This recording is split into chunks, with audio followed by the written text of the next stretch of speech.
1, 2, 3, 1, 2, 3, 1, 2, 3. Yeah, that should be fine. Alrighty. Okay, so episode 1 of the Warhammer recap battle series, which will come out at a rate of about 2 episodes per calendar year, is my guess. Really, it's our long-time listeners that we're appealing to. Yeah, this is all about the and also we have a second guest. Soren Bean is present. He may have thoughts on the proceedings. he will most likely have thoughts on the proceedings. Let me open this in VLC because it's easier to skip. VLC? What is this? 2006? Hey, VLC works, man. That is my can of Moxie on the table. Moxie, the beverage for the discerning gentleman. There was great discernment in this battle. So I think I made some notes to kind of skip through things. But before we even really start, because we'll do a whole lot of scrubbing here. Okay, so this is Tomb Kings versus Dwarves, which is a rematch of a battle that we did a long time ago. How long ago was that? That was over 8 years ago. At least, yeah, because I forget which I forget which year or summer that was. Both still in Virginia. So. The only memory I have of that is that huge chain the huge chain combat that we had. Did you have like a Tomb King giant or something? Was there some giant unit? I don't remember having. I remember some of my strategy for the game, and some of this will make sense as we get into the battle. But I had 2 high lich priests in that battle on horses, kind of running around, and I tried to be mobile with my magic. And I can't remember if I had a giant or not, but I remember we'll talk about. You can talk about what happened at the very beginning of the battle, but it was a very messy battle, is what I remember, and I remember it ended in a draw. Those are like really the 2 big things I remember about it. But it was also very competitive. I think we have learned to be a little more sportsman. So I remember we had a good friend of ours, Jimmy, the one who taught us how to play Warhammer, actually was kind of our referee, and we kept calling him over to make judgment calls. So we were kind of on our own this time, but we're also a little more familiar with the rules, and so it was time for a rematch. Yeah. What was the you referenced something that happened at the beginning? Was that of the beginning of that battle? Well, I was thinking about the thing that happened to the key dwarven unit on the first turn, which kind of I had totally forgotten that. Was that where the anvil blew up? That was where the anvil blew up. The anvil blew up because I brought the Anvil of Doom, which has great potential and also great potential to fail, and it absolutely failed. I had forgotten that it blew up, and so I still pulled a draw out of it specifically because I had a lot of anti-magic. I just remember having you having like 13 or 14 dispel runes or whatever. It was at least 11 because it was over 10, and I just was able to shut down a lot of your magic. This might be. Is it worth to have a digression quick here about just about magic in Warhammer and what kind of makes the dwarves and the Tomb Kings specifically unique? So this is because the 2 armies here, we can talk about magic in Warhammer really briefly, how that works in Warhammer Tabletop, and then how the dwarves and Tomb Kings do it different, because both of them approach it very differently. Yeah, in a way it just actually affects the dynamics of this particular type of battle differently than most other battles. Right, because basically the base rules for magic, like in the Warhammer just rule book, all get tossed out the window for this battle. They pretty much don't apply because dwarves don't believe in magic, which means they don't really utilize it. They can shut it down because they bring a lot of dispel dice, but virtually nothing happens in the dwarven magic phase proactively. And then the Tomb Kings, and just because of that, if you're dwarven and you're approaching a dwarven army with a different type, say a normal magic using army, usually you'd probably, not always, but often you might just try to ignore magic entirely because magic is very randomized. You have to do a lot to successfully cast a spell. If you miss it, you could like mess yourself up if you have a miscast. You can waste your dice if you don't get the highest total, and then so basically whatever does goes through, the dwarves just destroy it. So it's I won't say it's unusual, but it would be very common for an opponent of dwarves to just kind of not really focus on magic. That brings me to the Tomb Kings, which is the race I had. And the Tomb Kings are very, very, very reliant on magic because they're an undead army. And so because of that, it's important to note 2 things. One, they are very slow, and that is because they rely on their magic to move them a lot of the time. And the second thing is that their magic, basically it always goes through. You cannot, although there are dice rolls that affect your magic, it always goes through. which is kind of affects the strategy I took. So because of that, it's sort of like the irresistible force meeting an immovable object paradox here when it comes to like Tomb Kings, where like Tomb Kings have a lot of magic and it's always working, and the dwarves have a lot of ways to dispel it, and that almost always works too. Right. So that kind of affects how this battle plays out, especially in the early rounds. For sure, yeah, and we'll see that magic come into play. Before we get into the details of it, just holistically, and you don't have to like delve into, because we'll see the units as they come out in the deployment phase as we scrub through the video. But just talk to me about the strategy for this battle. How long have you been sitting on it? You made some unique unit choices. Like, was that something that had really been cooking in your brain since 8 years ago, or was it a more recent idea to make the choices that you did just holistically? Well, I can't really tell that story without like quickly recapping just the story of us doing Warhammer again. So we used to have some friends who introduced us to this game, and we really had fun playing it. And they had a bunch of the armies into the expensive. You buy all the expensive models, paint them, spend a lot of time doing that. We've always loved the gameplay portion more than collecting miniatures. Right. But it was really fond memories. But since we both moved South Carolina away from those friends, just a long way away. So I think it actually kicked off when, on a whim, I came into a little disposable income and was permitted by my spouse to basically buy a war. So the Warhammer models are very hard to get. They've been discontinued for about 6 or 7 years now. 6 or 7 years, yeah. However, the books are still, they're not in print, but they're floating around there on Amazon Sure. and eBay. And they're a little expensive, but not break the bank expensive. So the Tomb Kings were always my favorite army because they were unique. And basically, I shelled out a few bucks and bought a book. It was inexpensive. I found it on eBay.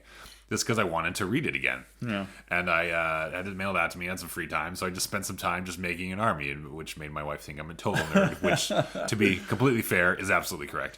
And spent some time making an army, and I talked to David about that because we had some really cool memories about that. And then talked about, man, it'd be cool if we could play that again, And then we talked about, models are so expensive, and also you'd have to buy ones already out there, so that's probably not very feasible. But I'm like, hey, these books are all out there. I could collect them.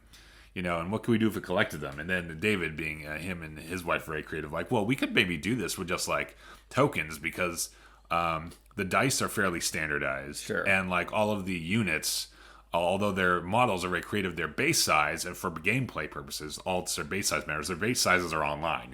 Units are 20 by 20 millimeters, or 40 by 40. And it was super lucky. I found randomly, just through some Google searches, a PDF that had almost every army of like 8, 10, however many armies there are, and all their units. It was from 8th edition, which was one beyond what we played, but it had every unit. It had the exact sizing, because some, many units, the single models are 20 by 20, but then there are 20 by 40, 40 by 40, 50 by 100 when you get into horses and mounts and all sorts of different sizes for war machines.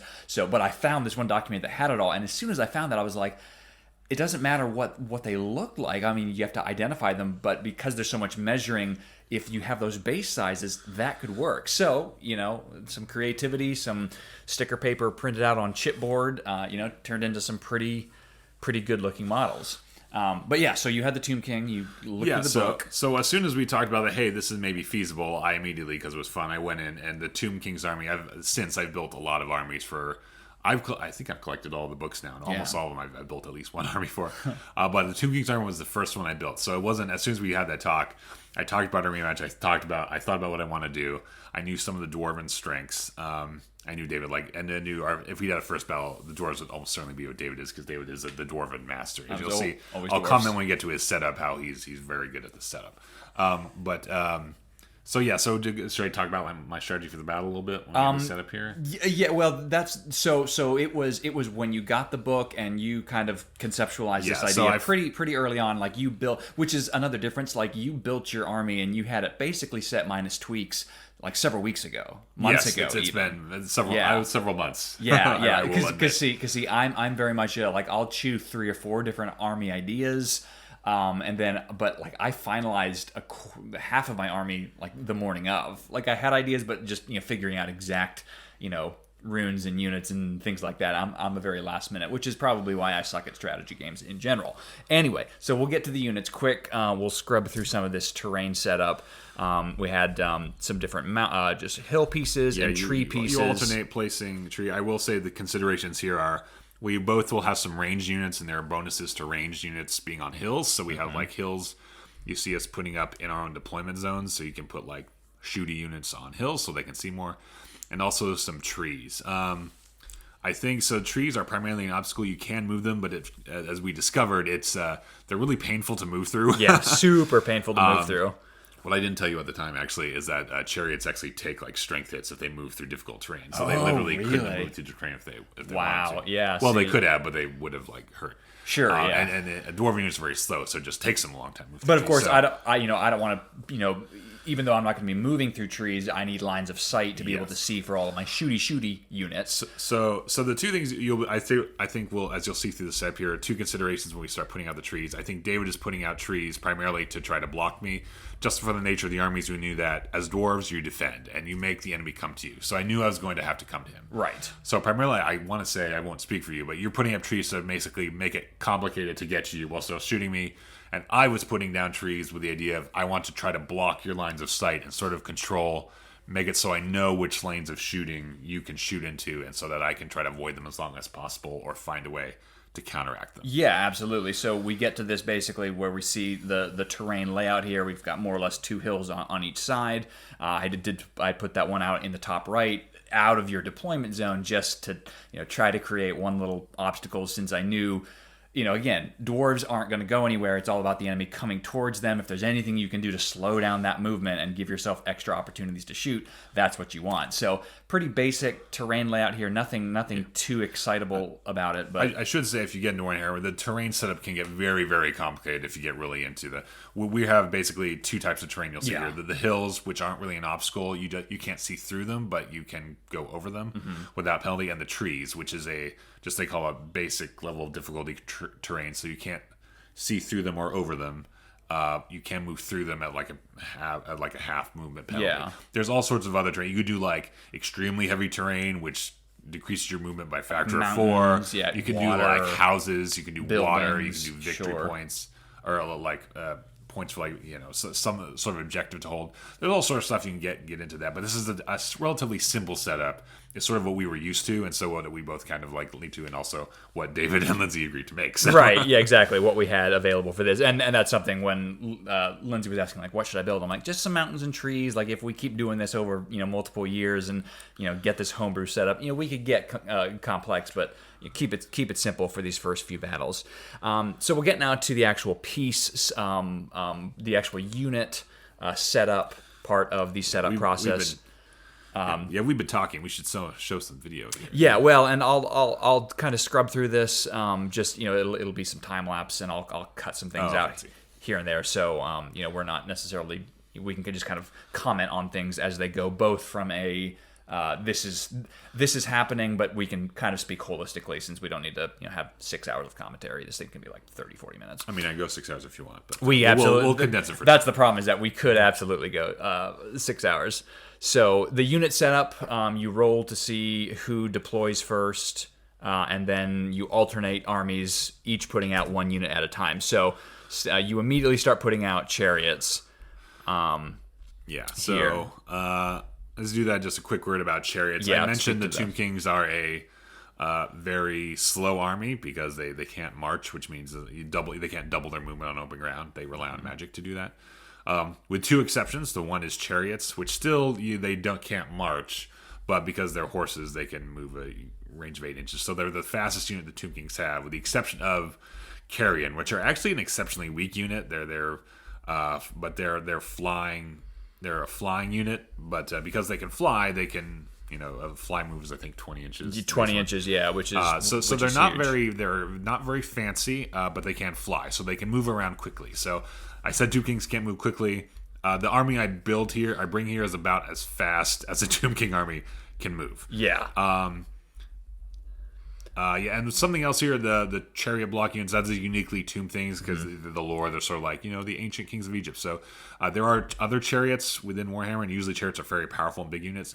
The Tomb Kings are the only army that can have units of chariots. So that what you see there is a unit thing only the Tomb Kings can do. They can bring a bunch of chariots at once. And without getting too far into the point tools right here, I can tell you I put a good chunk of my points into the chariots and the characters that would accompany those chariot units. Yeah, so now, did you bring any chariot units in the battle from 8 years ago? I brought no, and the reason for that is the specific. Again, I'm getting into the details here, but before previously in that previous battle way back when I tried to maximize my magic by bringing what they call a high lich priest, and you can bring 2 of those, which are 2 exceptionally powerful mage wizard type characters for the Tomb Kings. But for this one, I brought a Tomb King, and with a Tomb King, the chariots, which are normally a special unit choice and highly limited, the carrion are also special unit choices. So if I had not a Tomb King leading my army, I would have run out of points. But when you have a Tomb King leading your army, chariots become a core choice, meaning you can bring as many as you want. There are all sorts of restrictions, for your army. You can only, because different units within an army, there are core choices, special and rare. You can bring, a couple of rare units, depending on the size of the battle, more special units, and unlimited core.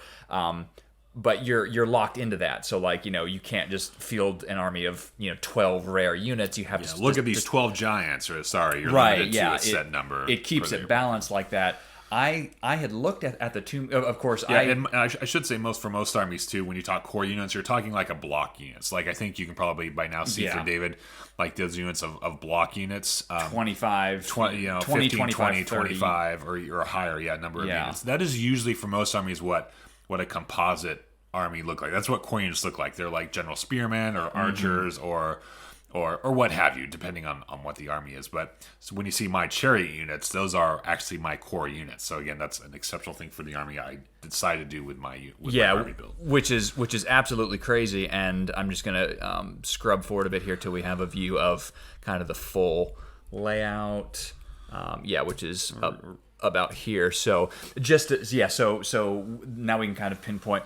So looking at your setup here, obviously I can see, you've got so many chariots, and this was a little, I knew you were going to, so because I did all the piece cutting, Stephen, sent me lists of, pieces to create and cut. So I knew you were bringing a bunch of chariots. I didn't know if it was a typo or what, but I was like, okay, he's going to bring a lot of chariots, but he's not going to have just all chariots. I didn't think that was possible, because while I looked at the Tomb King's book before, I actually was not aware of that special rule that chariots could be a core unit. So to see your layout here, where you only have one block unit and it's hiding in the back in a clearly defensive posture, I was like, wait, what the heck? So totally taken by surprise at the composition. I expected at least a couple block units of skeleton war, your basic infantry, because again, 99 times out of 100, your army's going to have those as your core unit. So to see chariots as your core units was not what I expected.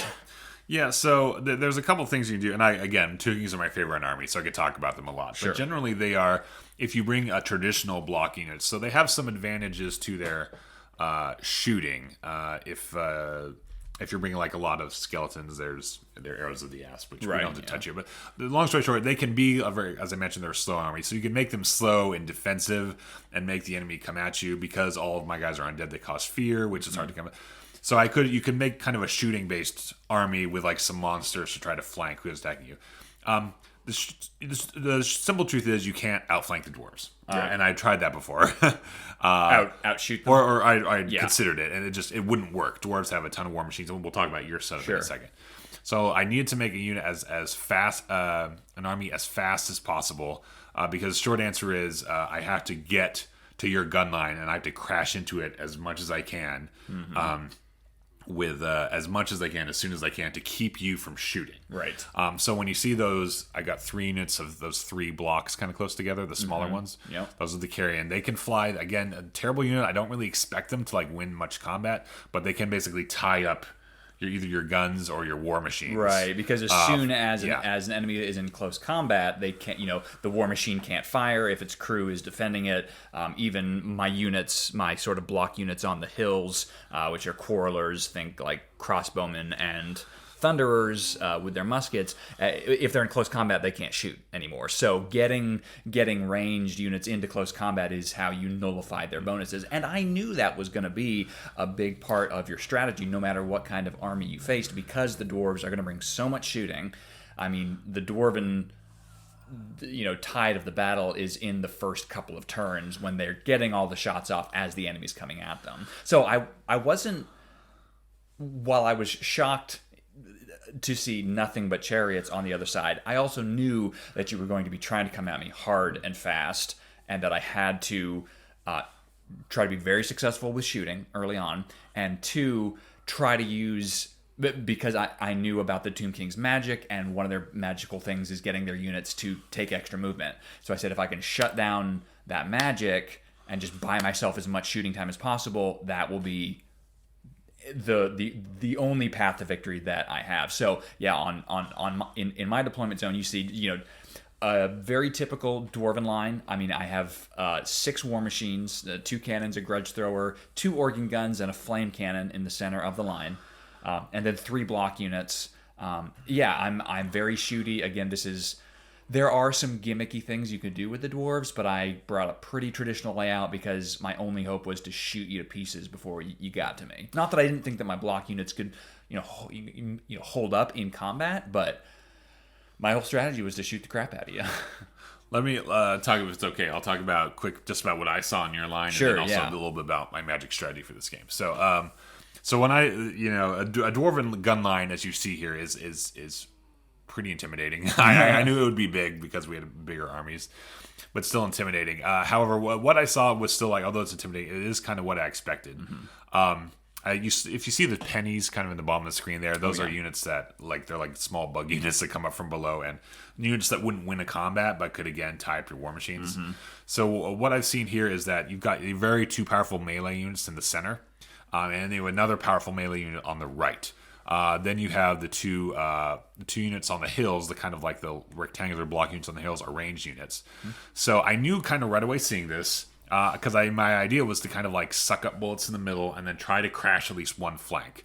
Because even with all of those powerful block units, even if I made it through the gun line, I'm going to have trouble with the block units. So I kind of knew I did get too quick, and I had to try to crush at least one flank. Mm-hmm. So looking at your setup here, I knew early on is that I had to crush your what on the screen here. What would be your left flank, because you didn't have a block unit there. Right. Now I did have this one skeleton chariot unit on the top left of the screen there, and I knew it had to kind of basically wend its way through those trees, which would be tricky because it has to reform a couple times.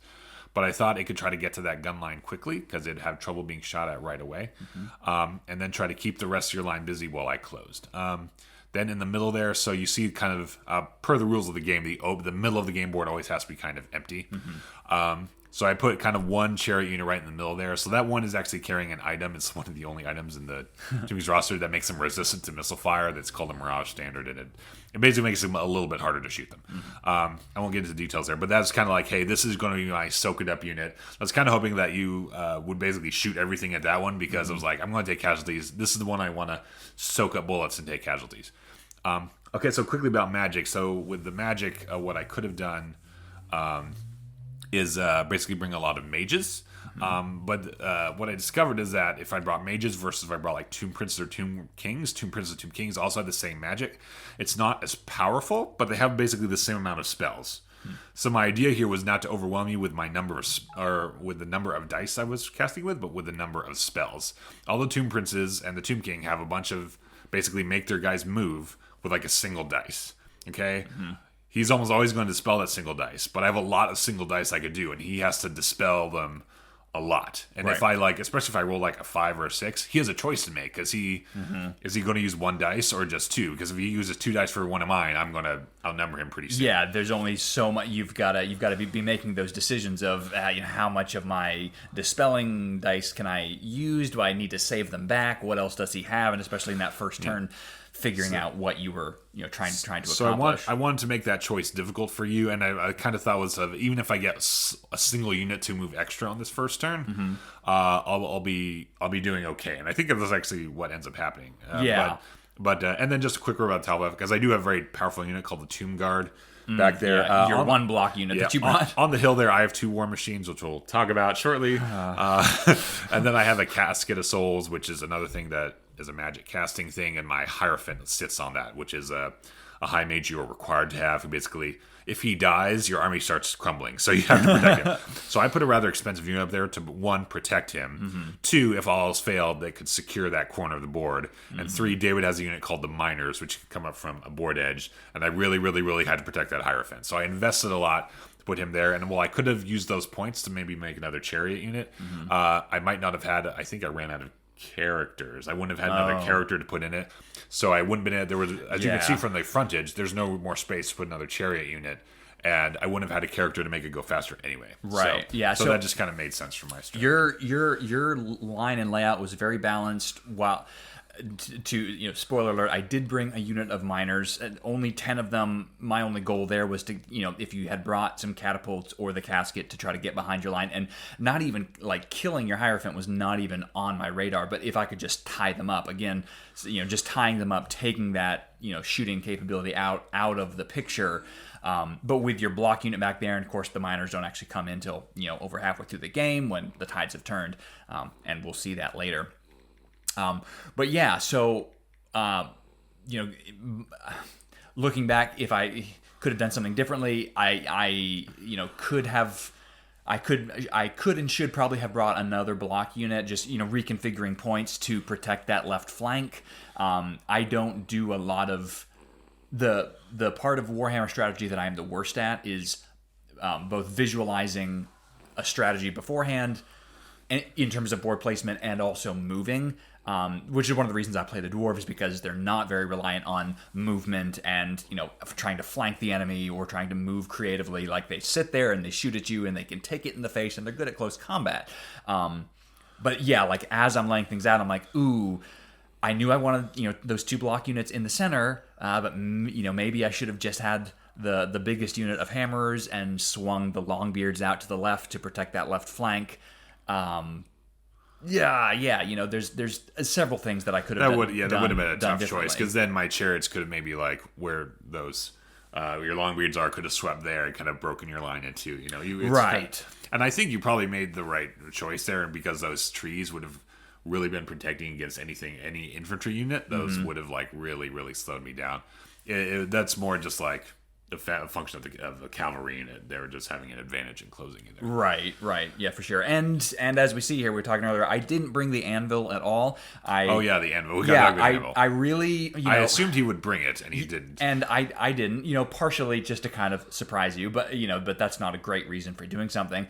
I brought instead something that that did prove of almost no use, which is an Oath Stone that is contained within the Hammerer unit that, as we'll see, does not really come into play that much. I wanted to try something different, since we don't do a lot of these battles. The Anvil also, I knew it would have some effect, but it wasn't that I was wary that it would blow up again, but there's only so much it can do, and I wanted to invest those points elsewhere on the board. So that was the decision. It was actually I spent more time agonizing if I should bring a unit of hammerers versus turning them versus a unit that size of Ironbreakers. As we'll see in this battle, that didn't actually make any difference whatsoever. But that decision actually caused me more hemming and hawing. At the end of the day, every battle is an experiment, and you're at the mercy of the dice many times anyway. So, but yeah. So anyway, that's enough about setup. Let's kind of scrub forward a bit, and we'll get into turn one. So arguably here, I just jotted down. I just want to jump in here. We have to roll for to see who. Soren is making himself known here. You do have to roll who goes first, and I ended up rolling first, which I think was actually probably a. Well, I don't know. We can talk about it for just a minute here, but I think I was very grateful for it, because for a moment I considered letting you go first, because you have to be within range to be shot at, and I think talk to me about that, because you to decide turn order, you each roll a d6. Highest one goes. Whoever finishes deploying their units first, which in this case was me, gets to add +1. Didn't make a difference. Steven won the roll. But when you won, you said you mentioned something for a minute about maybe deferring.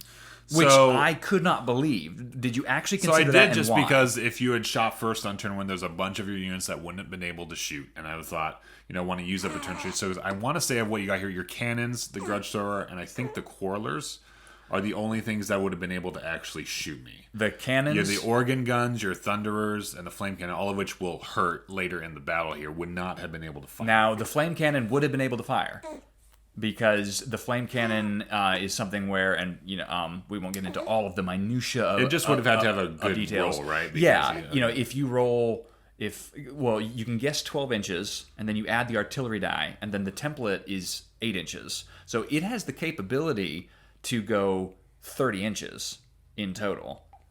With an average roll on the artillery die, you could still get 24, 25 inches. So there was a chance right there in the center line that I could have hit that.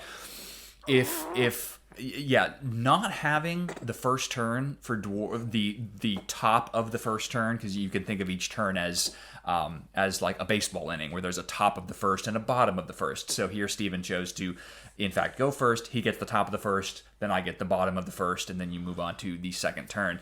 Not having the top of the first turn for an artillery heavy, I won't say that made the difference in the battle, but at that moment, you should never base all of your strategy on a single roll of the die, but winning really that shouldn't. first turn, that was crucial for me. Like, I absolutely think that having 2 extra cannon shots, and extra grudge thrower shot, the quarrelers probably not so much, but having those 3 units, that would have made a huge difference. I absolutely believe that. And so, that's the roll of the dice. You can't bank on that. So then it's okay. So I got to just try to slow you down. But you winning that was, was rough. That combined with Anvil would have made stuff rough. And I did actually, I think we took a break because we were about to start. And I went to think about it. And then it took 10 seconds to think about no, I want to get your line as quick as possible. I don't want your guys an extra turn of shooting if at all possible. So, exactly, yeah. So I took the first turn, and I would be the first one to move. So we're just I'm gonna scrub through turn 1 real fast. So just kind of so talk about your basic movement here as we see. Just kind of recap real fast. You'll see me just basically moving up with my base movement. That's 8 inches for my cavalry, 20 inches for all the carrion. I just want to get you as fast as possible. I kind of knew at the beginning of this that I would get shot in the face a lot, Sure. and I just kind of accepted that. I kind of have the idea on the left there for a second. I thought the carrion could screen until I remembered you guys are on a hill, so you wouldn't have needed this. You could shoot me anyway, and that you did end up shooting at me. But so there's not a lot of strategy for the Tomb Kings at this point, except I need to get your line as close as possible, right? And then we'll get to the magic after that. And when I do the magic, I want to move again as much as possible. Right. So all your units come forward, and the turn order for since you guys may not have played Warhammer before, within each turn, first you move, then you do magic, then you shoot, then you do close combat, in that order every time. So top of the first, you've moved your units. You now go into the magic phase, which again here on turn 1, you're just trying to keep moving your units forward, and I think it was, so we see here first on, we'll just, since we're looking at it this way, on the left side of the board, I think you did magic on those chariots, and I could not stop it. And so that was very unfortunate. I should have dispel scrolled it or something, because you instantly get the free movement on the weakest side of my flank. And the thing is that when I get that extra thing of movement there, is that because your charge range is double your movement, I almost instantly within charge range. So my thought was, for all these units, if I get a magic to go through on either turn 1 or turn 2, if it goes through on turn 1, I'll be able to charge at the start of turn 2, or if it goes through in turn 2, I can charge at the end of turn 2. So either way, I want to be able to charge. Are we in turn 2 yet? No. Did both those go through? No, I'll stop it before we get. I was going to say, did both those the magic go through twice? Yes, both on the left, about that. both on the left and the center. Both of those I tried to dispel, I think, with just single die, and did not. Which just in the moment, beforehand, I knew I need to stop your movement. That is key. And then in the moment, I only used a single dispel dice. I think both of those went off on power 5, which I got a couple decent rolls on those, which made it a tough decision for me. because then I got a +1 because of a magic item that I had, so I had a 50% chance of getting rid of it. So I only used 1 die because I'm trying to save them for what comes next. But letting you move in turn 1, that's when I should have been throwing my Dispel Scrolls. You got those moves off, those extra moves, and that was, again, looking back, I should have dispelled those, but in the moment they went through. Sadness. So you get those moves off. I think where I'm measuring rain. I'm measuring. Oh no, that's the catapult. Oh yeah. So we're getting too much shooting movement. Did you get extra magic off to shoot even in the first? I can't remember. I don't think the. Just a quick note about the magic. I mentioned Tomb King magic means doing extra stuff. Sometimes that is moving, but also it can mean you can do an extra shot. I don't have a lot of shooting here except back on that hill. I got a thing called the Casket of Souls surrounded by 2 catapults, Screaming Skull catapults. Think of them, they're just catapults and they do damage. I should say that they have a special thing where they cause panic tests, but the dwarf, that almost never works on dwarves. Mm-hmm. So really, for purposes of this battle, they're 2 2 stone throwers. Yeah. Without much special beyond that, with one exception, which is that if I cast magic on them, sometimes they can shoot an extra time. Right, yeah. You can always use them in the shooting phase, but then in the magic, if your magic goes off successfully on those units, then you can effectively get a double, which, boy, that's yeah, so I knew that was kind of a good thing to have, but I'll admit I did not. It's weird, we talk about strategy a lot, and it seems like every battle we play, there's always one statistical anomaly that ends up altering the course of the game in a way that wasn't really accounted for by strategy. The anvil blowing up, something in a previous key battle. Happening. And here here was my Screaming Skulls, and I don't think they did too much this turn, but subsequent turns they do good work, which I didn't really plan on. I would have been okay if they had blown up or not really hit a lot the whole battle. It's just they're a fairly minor investment of points. It's a way for me to get some shots off, try to thin out your troops. So. Yeah, and that does go off here. Yeah, your 2 units on the right, those chariots, I did successfully stop their movements. So as you can see, turn 1, they're still sitting back. Ideally, I would have liked the entire line to have been back that far because that would have just given me more time to shoot. But as it is, though, my 2 chariot units on the left side of the screen there are, I'm pretty sure, they are. They're within range right now to charge on turn 2. Right. Yeah. Meaning they're going to hit your guys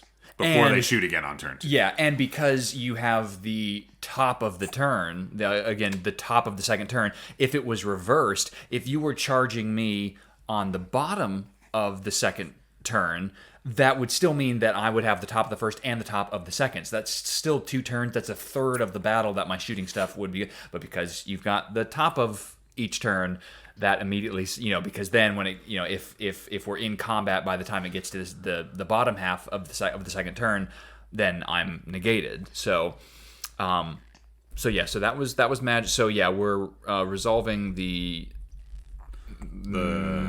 catapults here. Oh, is that where I'm shooting my arrows, maybe, or something? Yeah. There's some incidental chariot bowmen. My chariots had bows, and I really don't think that. I'm not sure they got a single kill the whole battle. Yeah, they're not very effective. 1 or 2, minimal. Which that's because So now we are coming up. Yeah, this was a bit of a pause.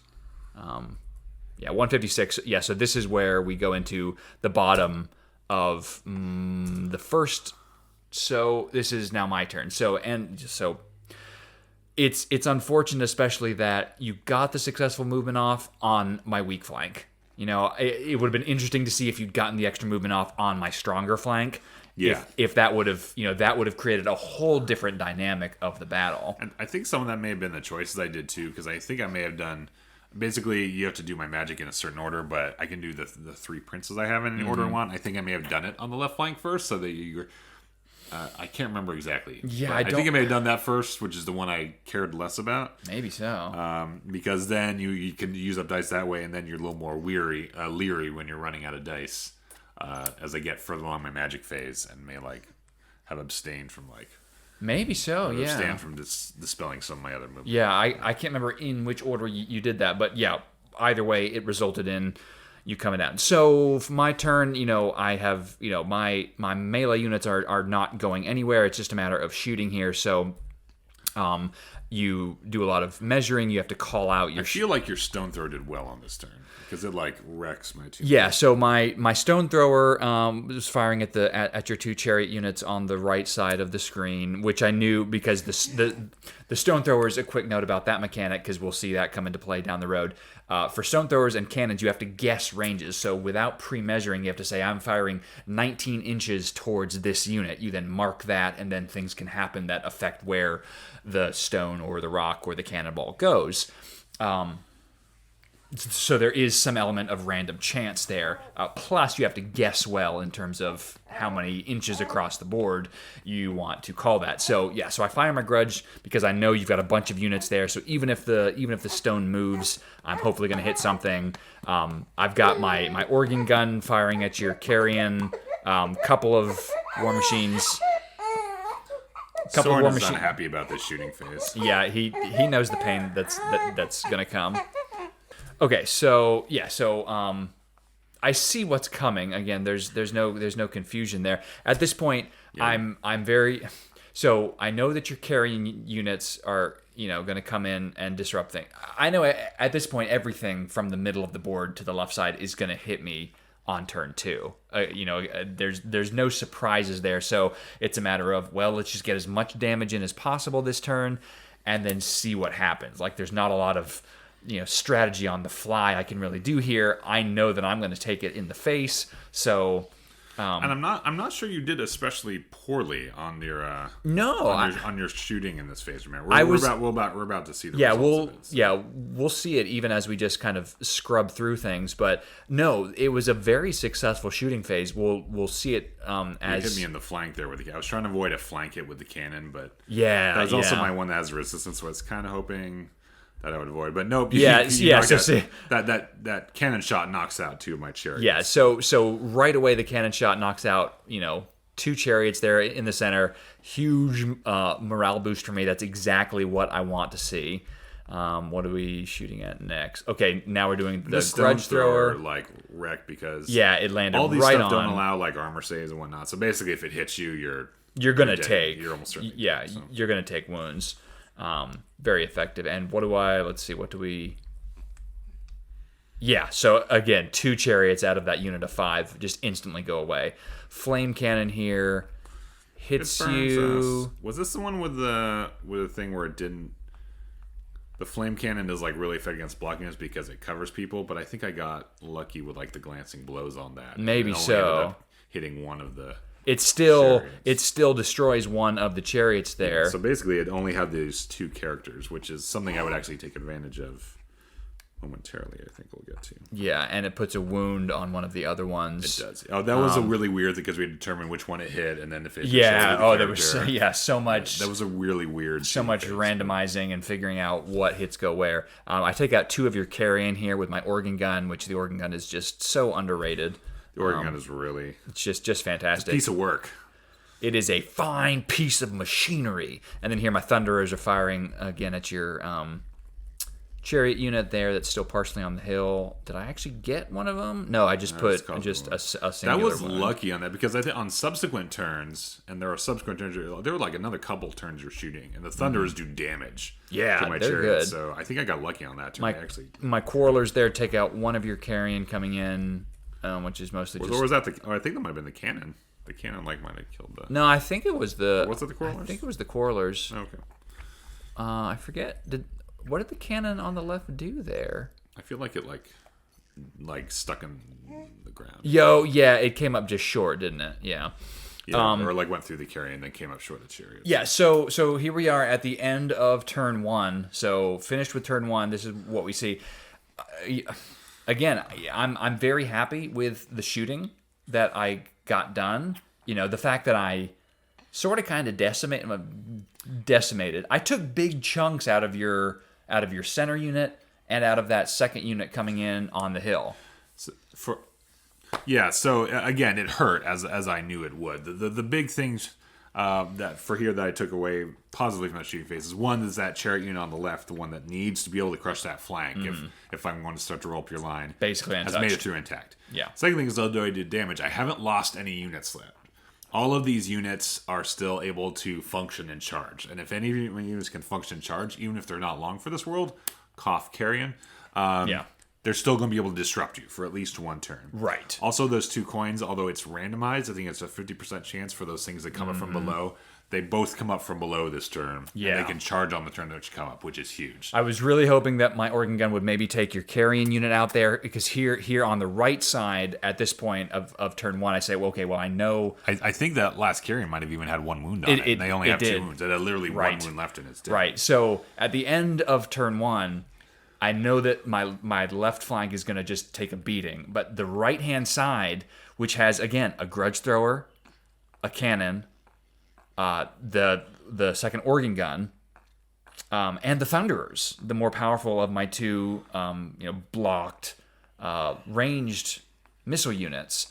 That all might get another shot off. And so, again, if I could have gotten either more shooting done in turn 2, or if I could have, if this turn could have happened on the top of turn 2, and even if it hadn't been as successful, if I'd taken out a couple of your chariot units with cannons and grudge in the top of turn 1 while you were still all the way across the board, I might have been able to chew up one of those 2 chariot units entirely, or done more to the still full strength ones coming in on the edges.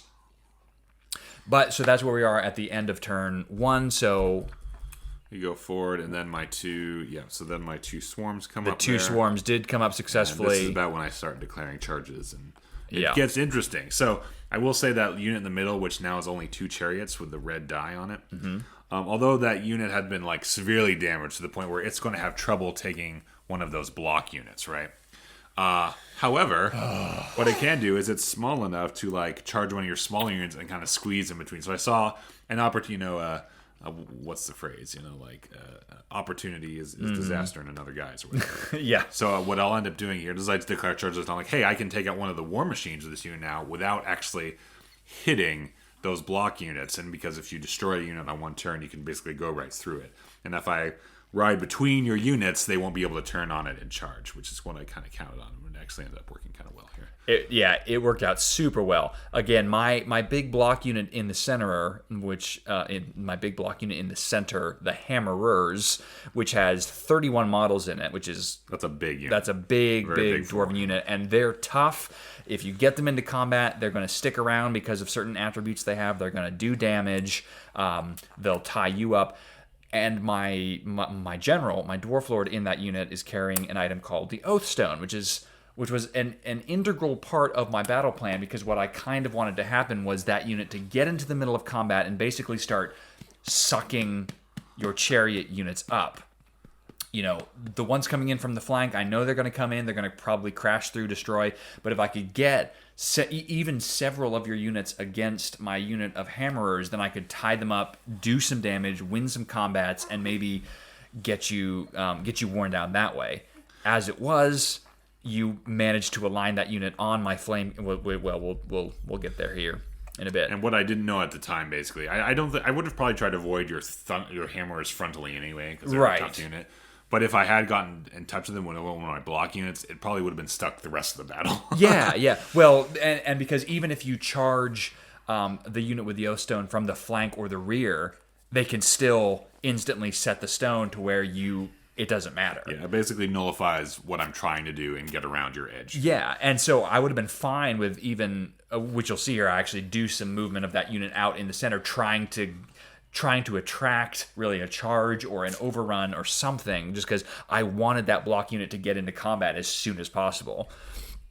But yeah, so here you're declaring charges. We're measuring edges there because you have to be at a 45-degree angle that determines if it's a flank attack or frontal attack. Right, yeah. So your carrion come in and line those up on my organ gun there on the left.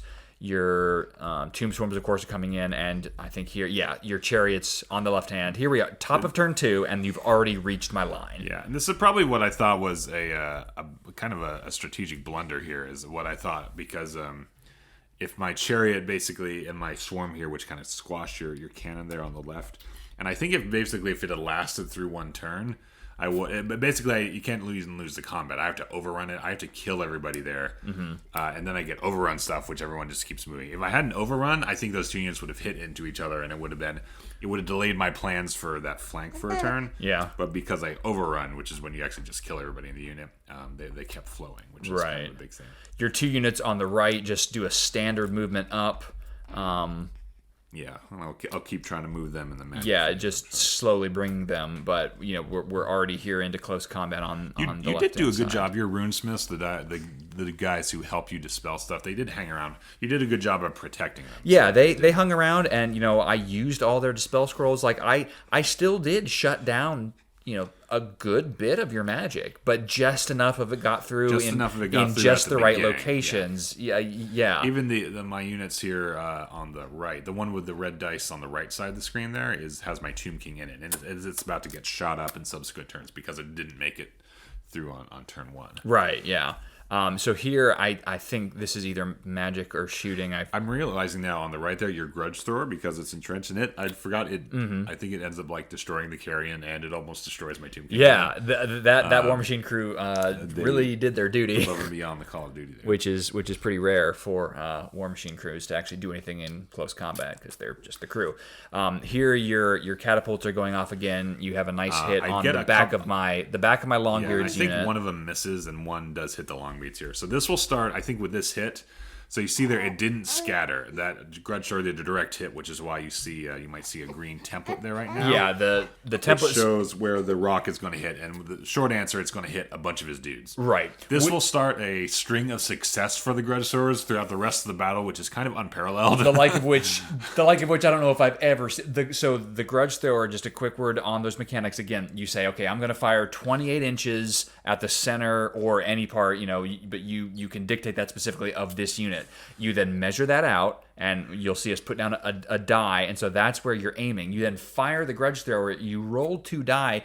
It has the possibility. I was going to do the math on this. It can scatter 10 inches. It can scatter 10 inches in any direction. So you roll a die that can send it 2, 4, 6, 8, or 10 inches in any 360-degree direction, or it can be a hit. And you have a 1 in, because it's 2 spots on the dice, so you have a 1 in 3 chance of it being a hit, assuming you've guessed the correct range. Right. And this will, I'll do, now I can, based on the dimensions of the board, you can usually guess pretty accurately. And they've been doing this a while, so our guesses are pretty good. But even so, my guesses throughout this battle are actually much better than they had any right to be. Yeah. And combine that with a very strong hit rate, which was well above. I'm going to say it was probably well above 50%. Yeah, I'll do the math on it at some point because I am curious as to how many times you shot and how many hits you got. But it was the dice worked in your favor for sure because and you think of that if the Grudge Thrower goes off by an average of 5, 6, 8 inches. These block units you can conceivably hit your own troops with that. It's right, very and these block units are only 4 inches wide, like 4.25 inches wide. So it could easily veer off and only glance a couple models. But as you see, where I paused it right here, this template, it's hitting a massive number. Now you roll to see exactly how much damage it's going to do, but we'll scrub through and see. 20 units there, and instantly I've lost 7 of them. So a third of that unit gets taken out. That's a very good Grudge Thrower hit. Very good. Those Longbeards they're your second best block unit. And right. I knocked out a third of them in 1 hit. Yeah, that's because of my magic, especially later on in the battle, I'll end up doing multiple shots per turn, not even just 1. Exactly. And I say Grudge Thrower because that's what the Dwarven Stone Thrower is, but it's the Screaming Skull catapults. So you take out a big chunk of the Longbeards, and then here is the second shot. I think that one goes long. Well, so that first one was in the magic phase, right? And this one's actually in the shooting phase. So this is still my turn too, and these guys each get another shot. Yeah, and you can see the two blue die, one of them on the back rank of the Longbeards, and the other one right smack in the middle of my huge Hammerers unit. Yeah, so that's where the guess is. That's where the guess is. Now here, I think we do see a scatter of 2 inches, but again, 2 inches. If you guessed well, you still cover a huge portion of that unit. You knock out. Let's see here. I had to Yeah, because you have to do all that. Yeah, so you knock out. See, you just knock out 2 units. Only a couple. Yeah, a couple units, and so I see that I'm like, okay, that's not bad. Even if he's covering a lot, a couple units, I can take more of those hits. This one again, not a hit, but it only moves 2 inches, which still gives you a pretty good. You knock out another 3. The Grudge Store has the most artillery, ignores armor saves, and the dwarves, as you might imagine from the lore, are very thick with armor. Yeah, they've got so much armor, with them on artillery that does not matter. You can't. Your armor isn't going to save you from a rock coming down from the sky. Okay, so let's see here. All right, so now we're into the close combat phase of the top of your turn. We're starting on the left-hand side. So none of these, I want to say none of the battles on the left-hand side of the screen are particularly close.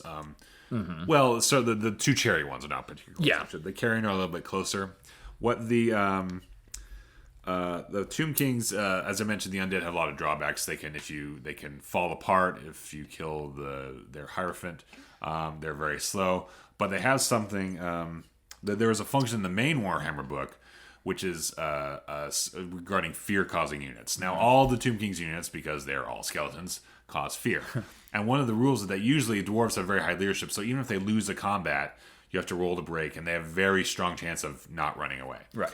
But there is a base rule in the game which says that if you are outnumbered by a fear-causing unit, you automatically lose the combat, and unless you get like double ones, I think you're basically almost certain to run away. It's a huge negation of one of the great dwarven strengths, and again, because the rule book is 100 pages, even though I'm pretty familiar, I don't think I was aware of that rule before this game. Well, it's not something that will be encountered too often, because generally speaking, you might only have one... in the majority of units in your armies, your fear-causing units are either very expensive, right, or they're not big. Like, for example, like a giant or a dragon is obviously like very scary, but it's only like a unit strength of like 6. So if they're hitting something with like 10 bodies in it, they're not going to outnumber it. So because of that, it's not usually a factor. But when I'm hitting War Machine crews, which have a strength of only 3 or 4, and I'm hitting it with a chariot team, which has a huge crew, or even like a couple carrion, which has unit strength 6, right? If I win the combat, but even a single point, you're gonna like start running away. Yeah, as long as you outnumber me. This is now. Would that have been negated? Like if my unit had been immune to fear, would that have negated that part of the rule? Yes, because if you're immune to psychology, then you would roll to like lose the combat as normal. Because see, again, in retrospect, and if we ever do another Tomb King versus Dwarf battle 10 years further down the road, one of the 3 things that you can do with the Anvil of Doom, which I never do, would have been insanely useful against the Tomb Kings, and that's the Rune of Hearth and Hold, where if it goes off on Ancient Power, all of your units are immune to fear and terror. Yeah, and that's not something we like think about too much, because usually the immune to psychology stuff is usually only good for like ignoring panic tests, which is if you lose a bunch of dudes in a shooting phase, you don't have to take a test, which the dwarves are going to pass anyway. So it's not something you would normally think about. And this is like one of those special situations where it might have come in handy. But that's the thing. Everything in Warhammer is situational. And, every battle is going to be unique, because you're like, oh, there's a different application of a rule that I hadn't thought of before. And, you'd have to play 100 battles before you have that down for all the armies that are playing. Right. There's so many variables. There are, I want to say, something at least 16 or 17 armies. Are there that many? Wow, yeah. And we now own all the books, so there might be more over time. That's very true. So, so we see that combat get resolved, and you destroy my War Machine crew there pretty easily, which, again, that's pretty common. War Machines are not that expensive. They are somewhat expendable. You just want to see them do, as much damage for the dwarves in the first couple of turns, knowing that they might get it in the face if you've got a very mobile army coming at you. So your strategy certainly worked in that regard. So that's the combat on the left. Let's take a look and see. A lot of rule consultations going on here. Oh yeah, this is your so I do this over around. Yeah, so when you defeat a unit in close combat, then you pursue them or you overrun them, which just means you keep going forward, and you typically if the units are bunched together, you'll hit another unit. So that's what the chariots do here. They come in and they hit the quarrelers, which won't be resolved until the next turn of combat, but instantly puts you into... Yeah, but even so, even though it's not resolved until next turn, that means that's one more unit that's not going to be shooting at anyone. During Should they have... turn. Well, you were under half range there, too. I had the thought later, should they have gotten any kind of stand and shoot, or that... might not. I'd actually have to look in the rulebook for that. Yeah. I don't think that's going to happen I'm not sure. If it's an overrun. I'm not sure that was an overrun, and they might have been under half of their charge. They're within 8 inches, because of that, I don't think that would apply. Yeah, that probably would actually is a good question. I just had that thought earlier, but... I should say this is very rule-heavy, so if you like rules, about every 5 minutes, you're like, so what about this? Oh, let's look that up. Look that up, which is, thankfully, we both really enjoy page flipping through the rule book. So here you're carrying again, defeat my organ gun crew, not because of destroying them. They didn't kill them all. It was just a matter of if they win the combat, and because they're fear causing and they outnumber me, the only way I can stay in that combat is if I roll 2 1s with 2, which is a 1 in 36 chance. Yeah, double ones doesn't happen. It's kind of funny in the rule. Some of the lore is actually quite funny. That's called like insane courage. Yeah, which is the idea that your troops should have. Basically, your troops are either super brave or they simply don't have the common sense to run away. Yeah, there's a 3% chance that they may stand in the face. So the carrion then come in and they're gonna engage my Longbeards on the left hand side. Yeah, and I don't think that the carrion have not much of a chance of winning that. But again, it's just tying up. It's playing havoc with your flank and paving the way for what I'm trying to envelope your main line, which is what's going to be my theme through the rest of the battle. Right. So here, of course, the flame cannon crew also goes down pretty quickly, and my guys pursue, which is kind of inevitable. They were going to be able to pursue this far, but just the way it lined up, I'm like, because in order to be eligible, so say my guys had not moved, they would have been able to receive a charge.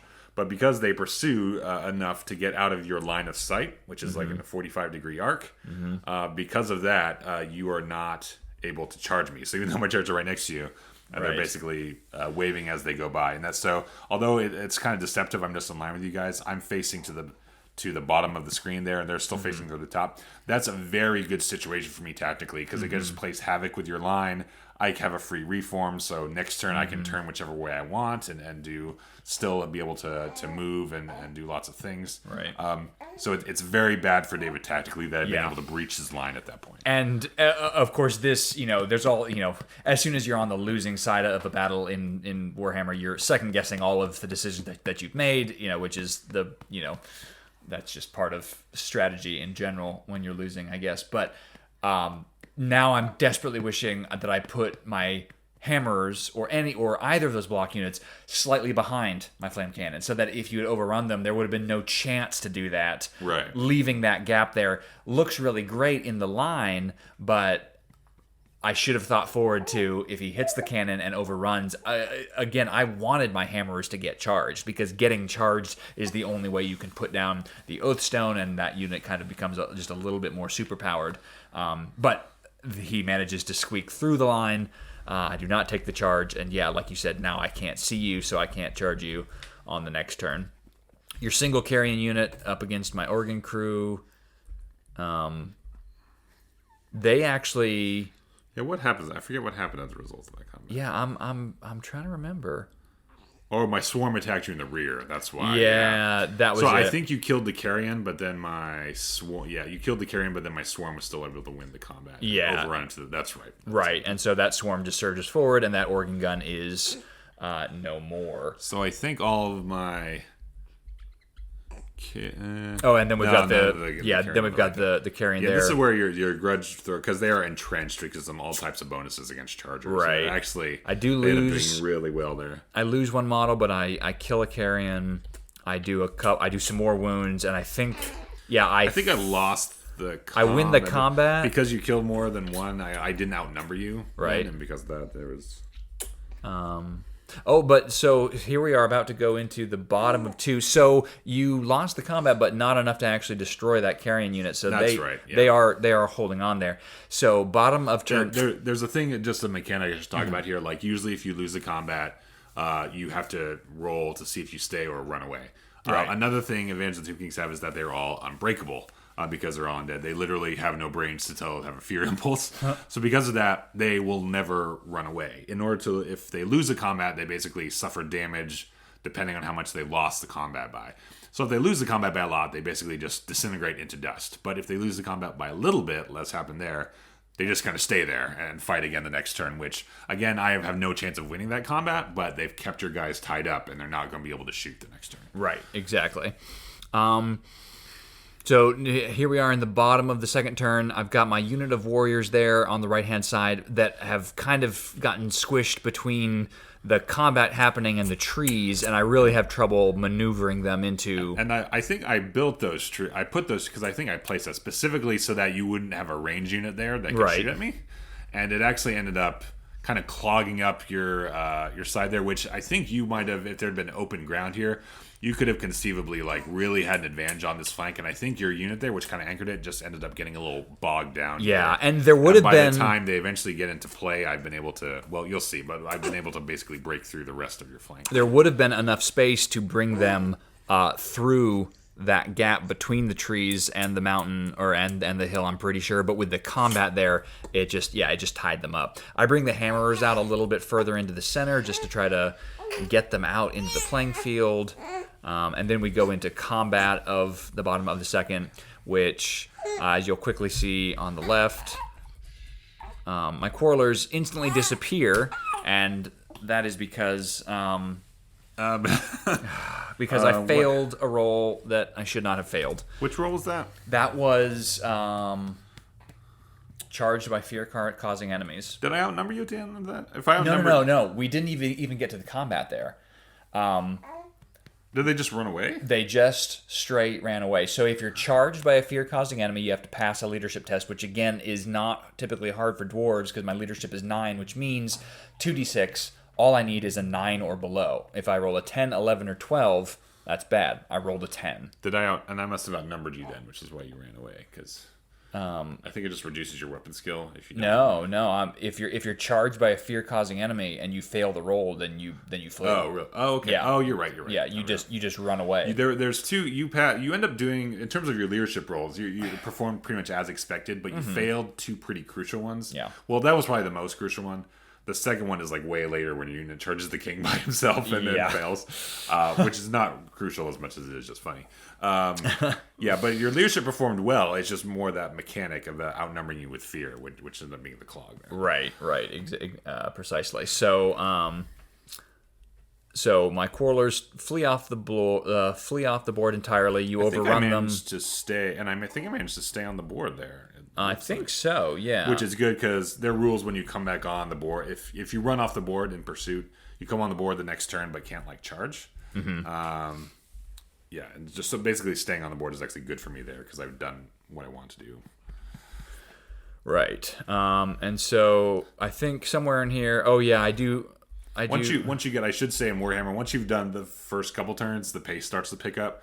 So there's only 6 turns in the game, and we're barely into the bottom of the second. Mm-hmm. But it starts to accelerate in terms of what's going on. Very quickly. So this is the combat between the Longbeards and the carrion. There, you lose a carrion. I think. You do win the combat. I win the combat, so your carrion get defeated. But again, they succeeded. Was that for the end of 2? Or? We're getting close to the end of 2 here.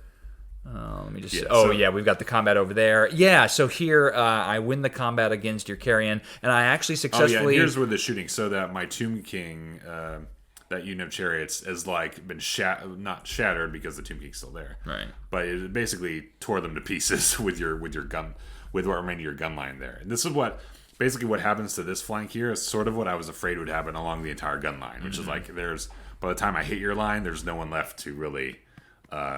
Overwhelm you with numbers. Right. Let's. Okay, so turn 3. So top of turn 3. This is where we're at. The left flank is just gone. So at this point, all my units that are left, which is on the left side, is basically the 2 chariot units, which is 1.5 units, which isn't. It's less than what I started with, but. Having crumbled your whole flank, that's still plenty to start playing havoc with the rest of you, especially with that Longbeard unit. Mm-hmm. So lessened already. Yeah. That's plenty for me to roll up what's left on that flank and start caving in the rest. Exactly. I still had some questions here, because if you had shot up the rest of that right flank, we would have been on a lot of kind of like equal terms, but I think I do end up breaking through the gun line here on the third and fourth turn, you come in pretty effectively. So here we're into your charges and movement, which you charge. Oh yeah, you're trying to charge my lone solitary runesmith, who's just walking around down we had there. A discussion about. I do manage to run away from it effectively. And here, your 2 chariots are charging in. You bring your singular one up against my grudge thrower, taking it out of contention again. I don't think you knew this at the time, but like that chariot the Tomb King is in was the chariot of fire, so I did D6 plus 1 impact hits. Oh, that's right. So if it had been on open ground, it probably would have like won quickly, but you're entrenched, so that just cancels it. Right. So my Tomb King was kind of at a disadvantage here, as you will see. The thing is with a character, if you destroy a chariot without a character in it, the chariot just goes away. But if the character's in it, you destroy a chariot, the character's just on foot. Right. And so here you're now bringing your remaining full strength. Well, no, I guess you've got 2 full strength, but your right flank chariot unit in, and you get to reform them. And do you? Yeah, so I'm trying to move them. So I had no space to charge your unit of warriors there, so I'm basically just positioning them to try to attack the your guns on turn 4. Yeah, so turn 4. Yeah, this is turn 3. And so you reform your chariots on my left flank to, again, just face them up and start everyone's kind of faced, bringing them in. Yeah. And you've got your 1 Tomb Swarm unit that's just hanging out there, not doing a whole lot. lot. Won't do much the rest of the game. Just Tomb Swarm only has movement 4, and I have no one who can tell it to march. Right. So. Are we into? Let's see. Is this your? I think I'm shooting now at the end of turn 3. Yeah, I'm trying to remember if that was. Yeah, I think measuring here if I can. Oh, you were trying to see if you could charge my Longbeards. Oh, we were talking charging the Longbeards and getting the Runesmith out of the way. We have a discussion on that for a while. Is this turn 4 No. now? This is still your top of turn 3. Things do move fast, but not quite that fast. Yeah, so my Runesmith just run him over. Run him over, and they just plow forward. He was dispendable at that point, but still, you hate to lose the points. I'm trying to. You're dispelling my stuff. So here's where I'm doing my. I can tell because the blue dice. I'm doing my magic phase. So I think this is where I start shooting. So I think here's where we get to some kind of ridiculousness. Either that or in the shooting phase. No, the ridiculous doesn't actually hit until turn 4. I looked earlier. Here we're seeing if my warriors can see. I think the casket. Yeah. So you really didn't do a lot with your magic. I was kind of hoping the casket has kind of this rep because it sucks away lives based on your leadership, and actually didn't pose much threat today because his leadership's so high. Right. And I was kind of hoping it took him a while to realize that. Yeah. And by the time, and which I spent a couple dispel scrolls on the casket in the first couple of turns, which I should have used. Which ended up probably for like the catapult shooting. It would have been. Yeah. Right. Yeah. Saving from other stuff. So here is your shooting in. Turn 3. So here's is it turn 4? So here, but anyway, this is still turn 3. But yeah. So because I overshot this. Turn, that's right. Because I remember I learned from this. Yeah, you overshot the hammers a bit, but you still chipped away at some units there at the back. And the second shot went super wide. Yeah. That was easily the only really bad shot that did no damage. I think maybe there was one other.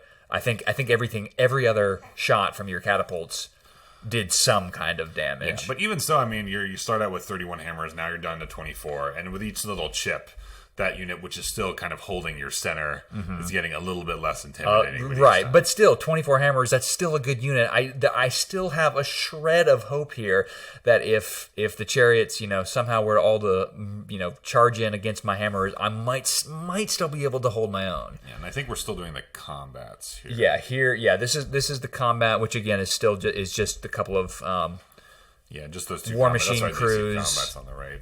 Yeah, the cannon crews, which that was my. What happened there? I can't. Oh, you had your rune of immolation. Oh yeah, that's right. So my cannon had a rune that at the end of combat, the cannon just blows up, And so at that point, kills everyone. Basically, just kills everyone. So you're that would have been really bad against a chariot unit, but is just wiped. Yeah, I really wish I'd put it on this cannon over here because that could have that might have played havoc with my plans. Yeah, that might have helped a little bit in mitigating those guys on my left flank, but. So now let's see. No, this is still we're finishing the combat. Oh yeah, this is the challenge between the Master Engineer and the Tomb King. Oh, that's right. It is. So characters can issue challenges where they just fight each other, and that's what I do here because my Tomb King is a really good one-on-one. And also I want to limit the amounts of times you could attack me. Right. Yeah. Yeah. So that's kind of what goes on. I think your dude holds out for. No, he does. He does and yeah, what happens here? This is the one that's in danger because I think we'll see that lose the chariot. Yeah, when I attack back, I choose to allocate against the chariot. Yeah, so my Master Engineer successfully hits the chariot, basically knocks the chariot out from underneath your Tomb King. Yeah, so what's left as my Tomb King is just that one little square. Just a single model. That's still a very powerful square because he's the general of my whole army. Right. But he doesn't have his chariot, which makes him really powerful. So it's kind of a little touch and go there for this Tomb King. Yeah, but my Master Engineer is not good enough in melee combat to actually kill him. I do. But you might lose because you win the combat by 2. Which is why I suffer 2 wounds. That's right. Yeah, and so there's hope because and your guy has 1 wound, so there's. If I could kill him any way, shape, or form, that would be a big morale boost for sure. Now I believe we're hitting the bottom of the third. So is this when you try to charge? Nope, not yet because that's not until that combat resolves. You're not faced them yet. That's bottom right. Yeah, so bottom of the third. There's not a lot of options I could do here as my army.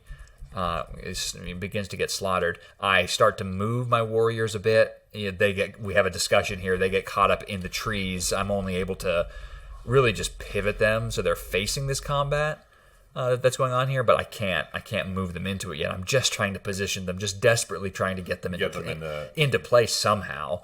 I just don't want them to be useless. Because I should say, if he gets a block unit basically head on with one of my chariot units. Mm-hmm. That's at least an even battle and probably has the advantage. The dwarves are very good at being sticky up front. Right. So I've gone out of my way to avoid that this whole battle. As you can probably say. Here I just pivot my hammers to face your chariot unit to try to get them into play. I still figured you would use your chariots to charge my thunderers, but if I can just rotate them to where I could see them, maybe charge them in the flank on the next turn, and this way I'm also not looking at the casket. So, for what good that did me. There's a couple of advantages there, but still, I'm going to be in range to charge the Thunderers. And when that's done, I still have that full strength chariot charging the Thunderers. And that's really, I don't want to say a foregone conclusion, but that tends in my favor. Yeah. And even after you stand and shoot. Here's my shooting. So there's a thing called stand and shoot, where if you charge beyond a certain range, you're allowed to shoot at them one time. Which so I've got 14 Thunderers here that fire at your chariots, and I think I knock one out and put another wound. So I chip away at that unit a bit, but that's really all I can do. But I still get all 3 front chariots in the combat. Yeah, we resolve this combat again at the bottom 3. And my Tomb King finally remembers he's a lord and kills your engineer, and I think that lets him win the because he does an overkill, and that lets him win the combat, I think. Yeah, that's correct. And so by 1, if I'm not mistaken, did they guys run out? I forget what happens next with that. They held their own. That combat is still going on. Yeah. But so now we're here at the top of turn 4. So here I'm going. That was a very quick bottom of the third, but top of 4, your first move is just a charge. Because that's probably the most. Your Thunders at this point are probably the most dangerous unit that I can safely eliminate. Mm-hmm. And if I complete killing that's basically completed the destruction of your gun line. Right. And at that point, I'll just be able to maneuver what I have left and see what happens. Yeah. I still have to worry about those 2 units. Obviously, my dudes we have a tactical spacing advantage over those 2 units, but you still have 2 very powerful units there, in the Hammerers and the Warriors, which I'm going to have to deal with at some point. And we'll see what happens here as we go through the 4th. But yeah. Right. So top of turn 4. So you move in there. You bring your chariots in against my reduced Longbeards. At this point, your Longbeards are still a tough unit, but I've reduced them enough because they're below You're at 9, so you're not getting your rank bonus. At this point, you're not getting your rank bonus, and I'm outnumbering you, which means that I have an advantage in that combat, even though your guys are still very resistant to damage. Yeah. So, yeah. We will see if I'm not mistaken. And I think that was it's next turn. Warriors charge. We'll get there. So are we to magic yet? I think it looks like I'm rolling for magic. Yeah, because your blue dice were magic. So yeah, so I didn't have like a ton of magic to do at this phase because mostly all my movement has been canceled. So it's really the magic that's going to matter. That's really interesting at this point is the extra shooting I do with my catapults. Right, which I have, and those hammers, which are otherwise very uninviting to my forces, are a very plump, inviting target for my catapults. Yeah, because they're right there in the middle. You can't shoot. I have a very low. They're in good line of sight. I have a very low chance of hitting any of my friendly units. Yeah, they're really. And I really need to get rid of them. So at this point, leaving a unit of hammers out there is that's a juicy target, but there's really nothing else I could have done with them because I could never get them into combat. If they were in close combat, I was fine with them being in the center of the board because if they were in close combat, then you couldn't shoot at them. But they're just right out there, and so this is the magic. You get both of your catapults to shoot in the magic phase. Your guess is this the one? Okay, no, that's coming up in the next part. But your first shot, so you're starting off with 24 hammers. Yeah. So there are 24 hammers here at the beginning of turn 4. This is still the magic phase. This is the magic phase, but your catapults are getting their extra shots. We have to do lots of rolls to see which units actually get hit, but you get a nice hit there, and you take out 4 of them. Now you do your magic again, and you get a shot with the other catapult, and it's a great hit on the center. And look what happens. On target again. Again. So at this point, this is getting a little silly. I've been on target a ridiculous amount. So I just want to make sure of this. That one did move 2 inches, but it still hit the unit very accurately. The second one was a hit, which means it doesn't move. It lands right there. Great coverage. That knocks out another 3 hammers. And then that was the casket, and I don't. Yeah, that was a casket. Nothing happened there. I may overlay the audio here, but this is the moment when your greatest triumph comes. That's it for magic. Yep. So next is.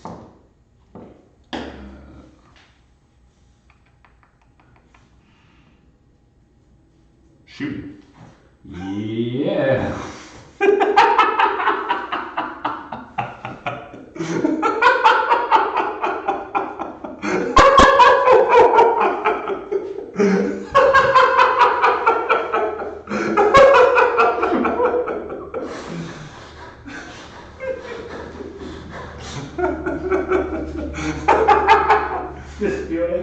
Try my bony dick, dwarf man. Oh dear. Okay. Sad. Yeah, so I think that may have been that was one of the funniest moments. It was funny for me. it was funny for you. It kind of. I mean, at this point, the battle was basically lost, short of some kind of miracle, which doesn't often happen. I don't have many options. That was a soul crushing moment. So you get 2 more catapult shots. There's nothing I can do about it. You know exactly how far to guess because you've just previous guess. So you can't measure, but I know exactly what the range is at this point. And so I'm just. You put 2. I believe you put 2 dice. Yeah, right on you top can of actually each see them other. there. The 2 shots are on the same. There's a black die on top of the blue. Does this one move? That looks like that one moved. No, that one was the first one was on target because I said I can move both dice, and we just know that the second one's going to be measured off of where it hits. So again, direct hit on the hammers. So I've got 17 at this point. That was a massive hit. That took me down to 9. Yeah, that took out. That's a lot for one. That took out 8 units. And so the second one, and then the second shot. Was that also? That was also on target. That was also a hit. So you still got great coverage against the remainder of the unit that's there.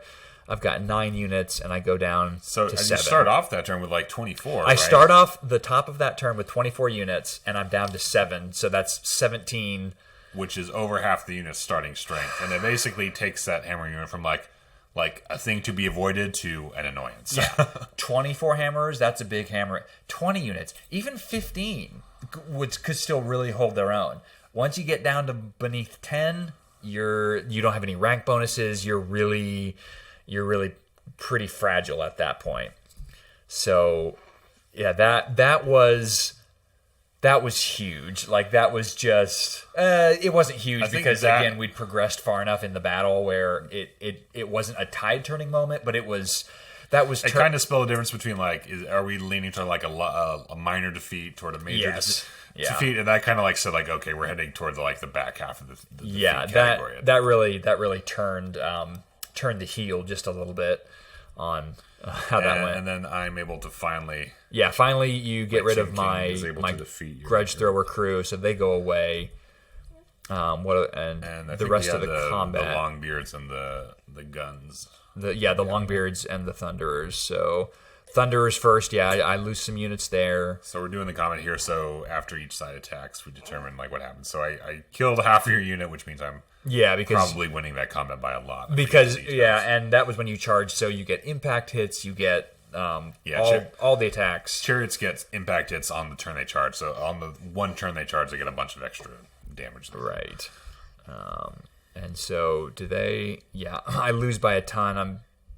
They just run. So in that single turn, my Thunder unit goes. Yeah, and I pursue them off the board. Yeah. Oh, yeah, that's right. Because then you come back on. But yeah, so that singular turn, my Thunderers did some damage, but one turn they're gone. And then here we've got the Longbeards. This ended quickly. I forget if this ended. I lose. I think pretty good on the from the side of. I think this is did one. I only kill two of your guys. You did a couple wounds, but you outnumbered me, and so you win. That's right. Yeah. I think you only won this combat by 1. That's right, because we had to measure the standard and all that. Yeah. It was just, I remember this is one of those things that the combat probably would have kept going if I wasn't a fear causing unit. Right. Yeah. Because he would have had to roll, I think, an 8 or better, maybe even a 9 or better. It was this whole battle was kind of unique in that regard. Oftentimes, once 2 units get in combat, they'll be in combat for another 2 or 3 turns. Especially with the Dwarfs, because their leadership is so high. Right, yeah. So, for half the battle, those 2 units, or any units that come, into combat with them, are just going to be wailing away, and it's kind of a war of attrition. Here, even with my leadership, none of my units stick around. They just, because of the circumstances that we've described earlier, they all break. They were all afraid of your Skelly boys. So they flee, but you do not catch them. I don't catch them. You come up, We were because you're saying about where you measure how far pursuit and, right. flee from. And but they actually are able to the next turn you can reform. Yeah, because they're fleeing right now, and Dwarves, because the leadership player is almost certain to rally. Yeah, but after you've rallied with a unit, you can't actually.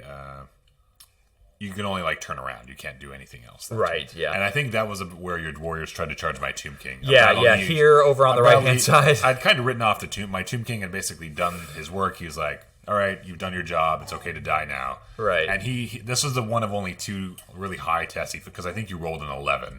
Yes. I think you needed a 9 or better to be fine in charging. A 9 or better. But if you fail leadership test to charge a fear unit, then you don't charge. Yeah, and you just and you rolled an 11. I think. Right, and so it's not that there's. I just couldn't. So this is into the bottom of the 4th, which was at that point it was. This didn't really affect the battle that much. It saved the points of my Tomb King. I think it was more like rubbing salt in the wound at this point, quite honestly. I jotted down the timestamps of everything. This was the shortest half turn because the bottom of the 4th only took 5 minutes.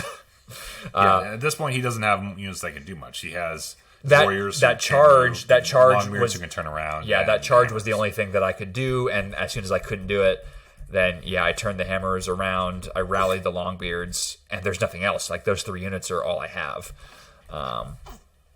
They moved up. I don't know. Was that all I could? So I turn the hammers around. When you rotate a unit like that, it loses part of their movement, and this just. Again, in Warhammer where you're measuring everything very specifically down to 1/16 of an inch or quarter inches. Not a quarter inches. Yeah. With their remaining unit, with the remaining move of the hammers, they move up and they're just shy of getting in the way of the Longbeards. Right. And I really wanted to knock out that Longbeard unit because they're the weaker of the. They're both strong, but they're the weaker of the 2 units. If the hammers had been in front, then I would have gotten. As we'll about to see, I would have gotten stuck with that big unit, and it might have been a little more interesting at the end of the game here. But as it is, I have a free shot to those Longbeards. Exactly. And so this is... Yeah, so now we're into the top of turn 5. The battle's really accelerating. You bring in both your chariot units, and you're able to engage everything. So I'm not engaged with your hammers yet. There's a gap there, And I know if I win that combat, I'll run into them, but that was fine. That was what I wanted. Right. You wanted to throw everything at the Longbeards, which you do quite effectively. Here the guys that went off the table, they come back on. I think here's where we get to like the last hurrah of the Screaming Skull pretty soon here. Because this is your turn. So I think I had a really, really good guess because I think in this one, from my catapults up on the hill in the top left, I had to shoot at your unit in the bottom right. Yep. And that was one of those. The others I had a kind of general idea. I really did kind of spitball. I mean, is that indicated to guess? But I just kind of threw out 40 inches, and it ended up being, it was right smack in the middle. Right there. Yeah. That was beautiful. That was my best guess of the whole night. That was very, very good. Than I was entitled to. So and I think it was on target because, of course, it was. Yep, it was on target, and you took out only like four warriors there, but again. Oh yeah, and my warriors flee because of that. Oh, did they fail that leadership test? Yeah, another failed leadership test, which again is very rare for dwarves. But when you take, so you had an upgrade. Yeah, my Screaming Skulls, they have a specific upgrade just because it's a special thing where basically if you cause even a single wound, you have to take a panic test, and which is leadership based, and if you do it, so that's not for the dwarves. They almost always pass those. Remember those hammers who got in the face? They were taking lots of those tests, but they passed them all, which is why you didn't see any movement. And those your warriors right then actually failed that for the first time. They failed that test, which is why they started running away. Mm-hmm. Yeah.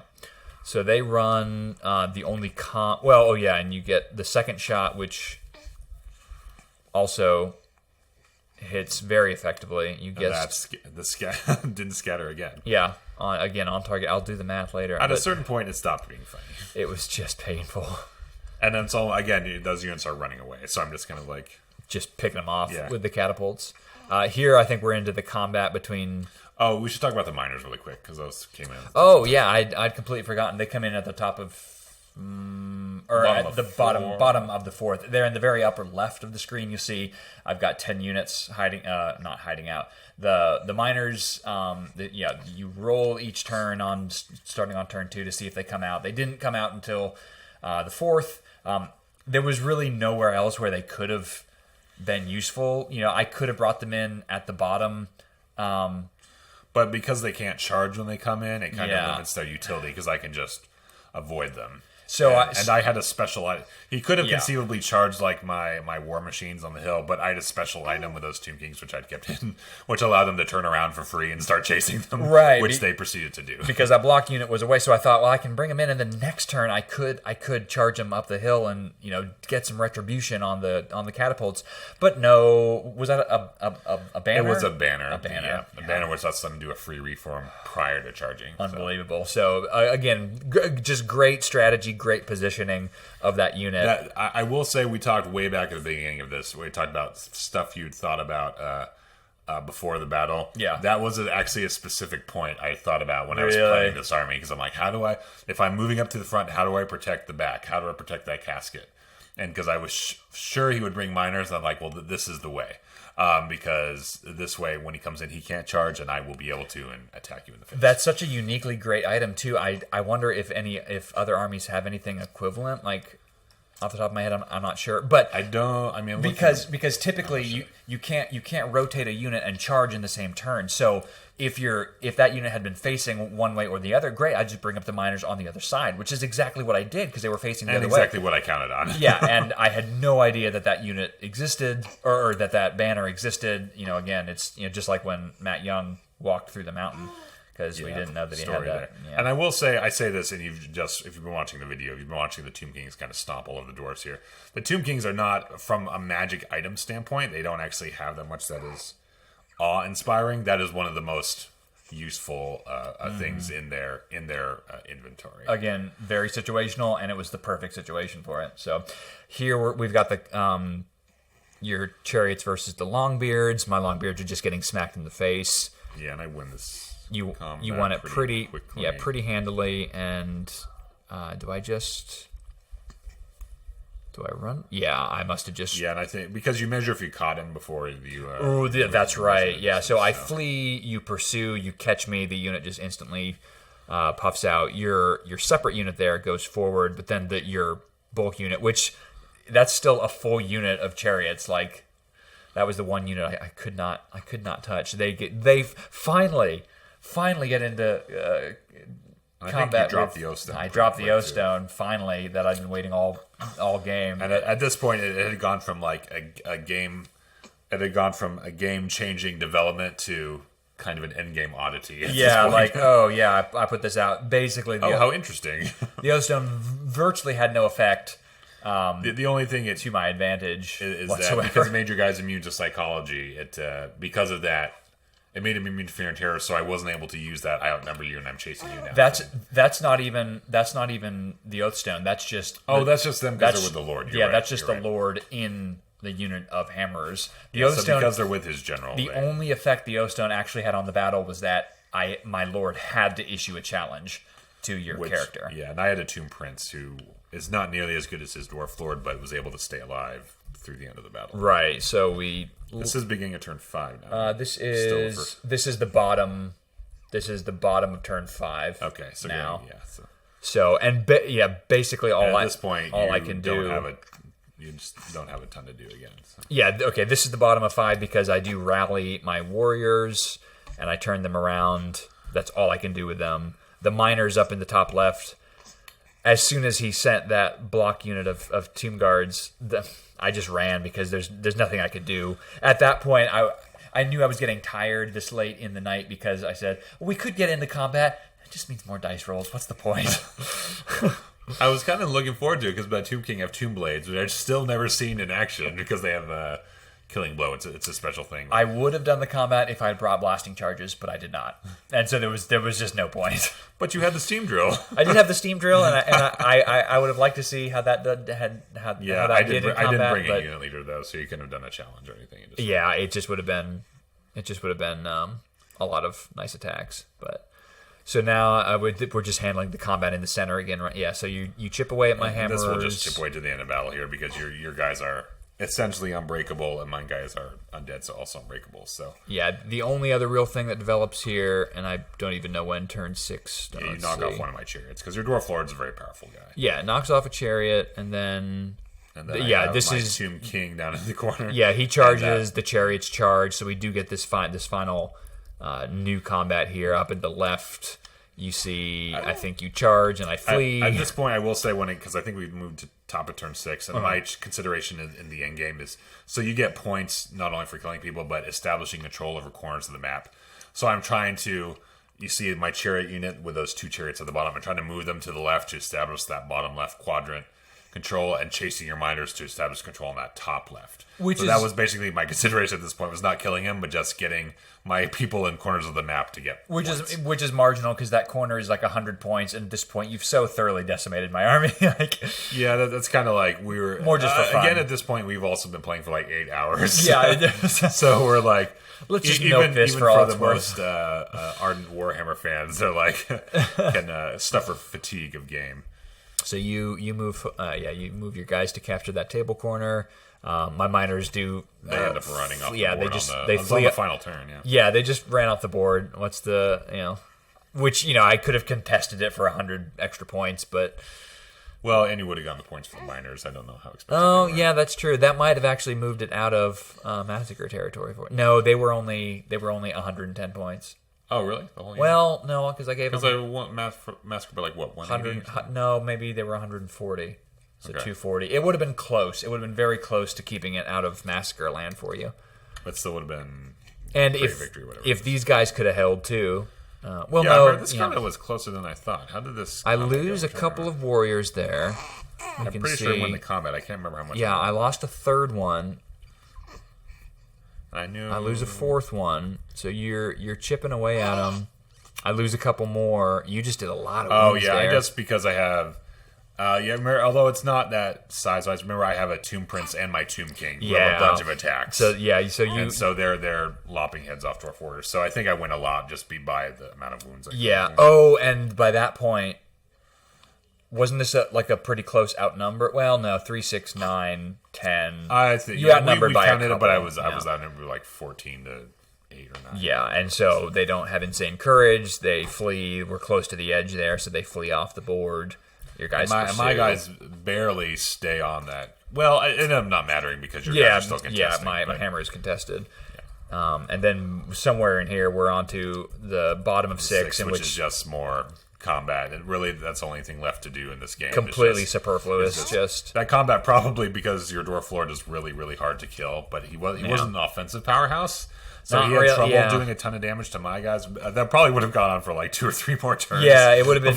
It almost would have been interesting. Which is imagine if that unit had been 30 dudes, and if I'd gotten 2 of my chariots stuck with it, would have changed the whole complexion of the game because it would have been like a huge tar pit for my that combat would have bogged down probably for the rest of the game, or at least 3 or 4 turns. And again, that was my hope if we could, but hopes don't always happen. Because I remember at the very end you have and I think we're getting to how the board looked at close. I think this is it because at the very end you had exactly 2 dudes left on the board. Your Dwarf Lord and a singular hammer, the unit champion. No, not even the champion. I think it was the musician.